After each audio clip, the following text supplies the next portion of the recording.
Last month on Instagram, I showed you guys a custom modded Game Boy Advance that I had put together. A lot of you asked to see a video about those mods, and I've been meaning to do more frequent, smaller project videos like this one anyway. And if you watch to the end, or skip to the end I guess, then I'm actually teaming up with Modmatic to give away the parts to do one of these mods. And I'll also give a quick update about Minty Pie version 3 pre-orders and how all that's coming along. So, let's get started.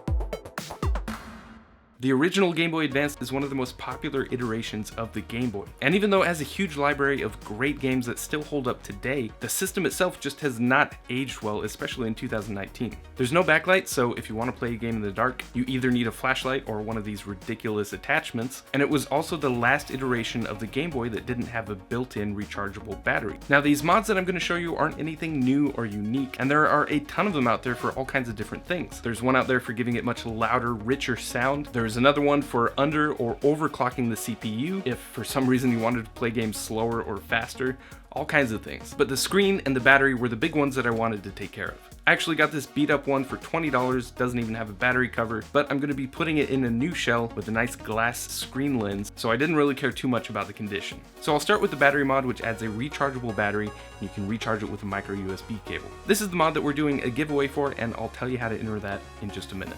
This is from Modmatic, and it's called the Power Up Advance. It's actually a do-it-yourself kit that comes with all the components that you need to put it together yourself. But don't let that put you off, it's actually super easy. They've got a thorough video guide for showing you how to put it together and where all the components go, so I won't cover that here, but I'll link to it in the description. All the components are through hole, meaning that there are holes on the circuit board that you just need to line up the legs of the components, push them through, and add some solder. In fact, if you're just getting into electronics, this would actually be a pretty good project for practicing your soldering with. This version they sent me actually uses a micro LiPo from Adafruit, which is pretty cool, but they'll actually be using a custom board soon with optional USB Type-C, which is even better.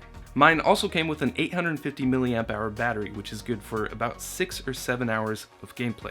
And that's with the screen mod that I'll show you here in a minute. There are a couple of spots that you need to trim in the battery bay to fit it in there. Again, their video covers all of that. On the battery door, if you want, you can cut a small hole for the micro USB port so you don't need to take it off to charge it. And then there's also an optional light pipe that you can add if you're not using a transparent shell to see the charging status. Now for the backlit screen and the custom shell. I got both of these from God of Gaming's shop. You can get these kinds of parts from several different places, but I've had good luck with them in the past, and their kit comes with the glass screen lens, which is really nice. The screen mod is really common. It's actually a screen from a Game Boy Advance SP, along with an adapter ribbon cable that comes in a couple of different versions. If you look on the back of the Game Boy Advance, there's a small number just above the battery compartment. If that number starts with a 1, you need a 32-pin version, and if it starts with a 0, you need the 40-pin version. There is one wire that you need to solder from the ribbon cable to a spot that I'll show you on the board in just a second, but it's not too bad, and in fact, if you get the kit from God of Gaming, the ribbon cable side of that wire is already soldered for you, so there's just one connection that you need to make.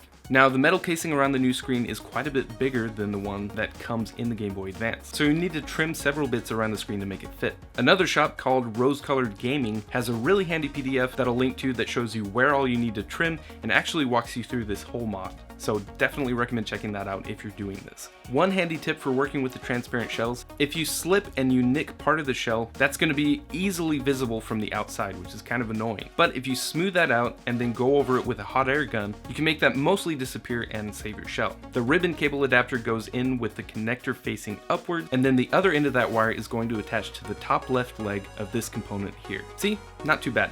Honestly, trimming the case is the hardest part of this mod. So all that's left is to put everything back together.